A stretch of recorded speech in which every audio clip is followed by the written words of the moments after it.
1 litre full cream milk பார்த்திங்கன்னா நல்லா கொதிச்சிட்ருக்கு பாருங்கள். அடிகனமான பேன் எடுத்திருக்கேன். இதில் 3 டீஸ்பூன் அளவுக்கு நெய் விட்டுக்கலாம்.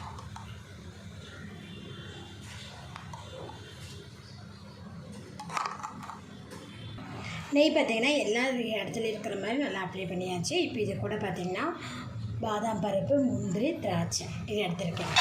சேர்த்துக்குவோம். சேர்த்துட்டு லோ ஃப்ளேமில் இதை வறுத்து எடுத்துக்கலாம். லோ ஃப்ளேமில் பார்த்திங்கன்னா நெய்யில் நல்லா வறுத்துட்டேன். இது கூட நீங்கள் பிஸ்தா முடிஞ்சு ஆட் பண்ணிக்கலாம், நல்லாயிருக்கும். இதை வேறு பவுலுக்கு மாற்றிக்கலாம். அதே பேனில் பார்த்திங்கன்னா நெய் இருக்குது. அது கூடவே பார்த்திங்கன்னா 1 கப் அளவுக்கு வெள்ளை அவல் எடுத்திருக்கேன்.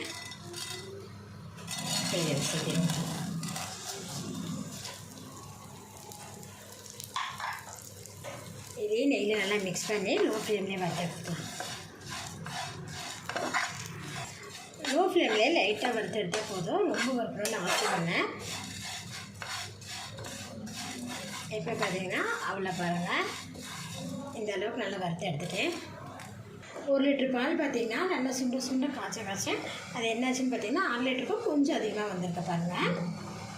இப்போ நம்ம இதில் ஓரத்தில் இருக்கிற இந்த ஆடையெல்லாம் நல்லா எடுத்து விடும்போது உங்களுக்கு பார்த்திங்கன்னா பாயசம் நல்லா டேஸ்ட்டாக இருக்கும். இந்த ஆடை சேரும்போது இப்போ இது கூட பார்த்திங்கன்னா நம்ம நெய்யில் வறுத்து வச்சுக்கிறேன் அவ்வளோ இதில் ஆட் பண்ணிடலாம்.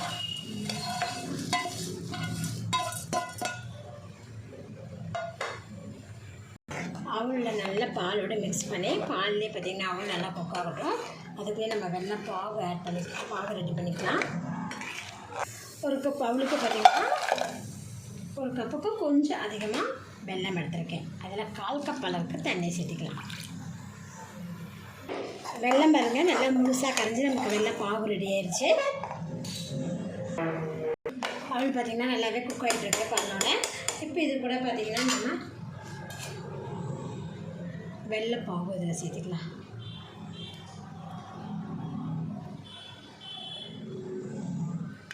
ஃபில்டர் பண்ணி சேர்த்திக்கங்க.